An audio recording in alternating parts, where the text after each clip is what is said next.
വൈദ്യുതി charge അടച്ചില്ലെന്നാരോപിച്ച് Vaikom joint ആർ.ടി ഓഫീസിലെ വൈദ്യുതി വിച്ഛേദിച്ച കെ.എസ്.ഇ.ബി. അധികൃതർ. തെറ്റിദ്ധാരണ മൂലമാണ് വൈദ്യുതി വിച്ഛേദിച്ചതെന്നും ഡിസ്കണക്ഷൻ തീയതി ആയിട്ടില്ലെന്നും ജോയിന്റ് ആർ.ടി.ഒ കെ.എസ്.ഇ.ബി. അധികൃതരോട് പറഞ്ഞിരുന്നെങ്കിലും അത് മുഖവരയ്ക്കെടുക്കാതെയാണ് ഓഫീസിന്റെ പ്രവർത്തനം തടസ്സപ്പെടുത്തിയതെന്ന് ഉദ്യോഗസ്ഥർ ആരോപിച്ചു. തുടർന്ന് തെറ്റ് ബോധ്യപ്പെട്ട കെ.എസ്.ഇ.ബി. അധികൃതർ വൈദ്യുതി ബന്ധം പുനഃസ്ഥാപിച്ചു നൽകി.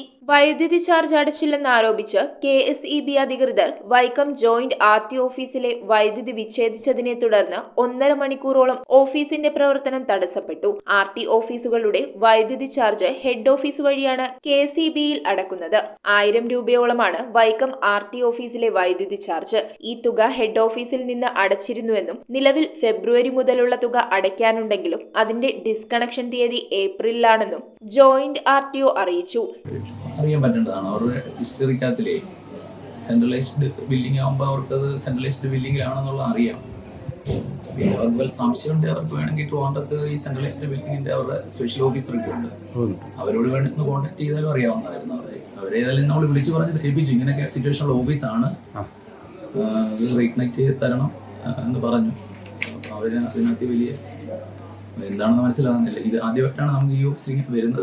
തെറ്റിദ്ധാരണ മൂലമാണ് വൈദ്യുതി വിച്ഛേദിക്കുന്നതെന്നും പണമടച്ചത് പരിശോധിക്കണമെന്നും കെ.എസ്.ഇ.ബി. അധികൃതരോട് പറഞ്ഞിരുന്നെങ്കിലും അത് അംഗീകരിക്കാതെ കെ.എസ്.ഇ.ബി. അധികൃതർ വൈദ്യുതി വിച്ഛേദിക്കുകയായിരുന്നുവെന്ന് വൈക്കം ജോയിന്റ് ആർ.ടി.ഒ ആരോപിച്ചു. പിന്നീട് സംഭവം വിവാദമായതോടെ കെ.എസ്.ഇ.ബി. അധികൃതർ ആർ.ടി ഓഫീസ് അധികൃതരുമായി ബന്ധപ്പെട്ട് തെറ്റ് ബോധ്യപ്പെട്ടതിനെ തുടർന്ന് വൈദ്യുതി ബന്ധം പുനഃസ്ഥാപിച്ചു നൽകി. News bureau, Vaikom.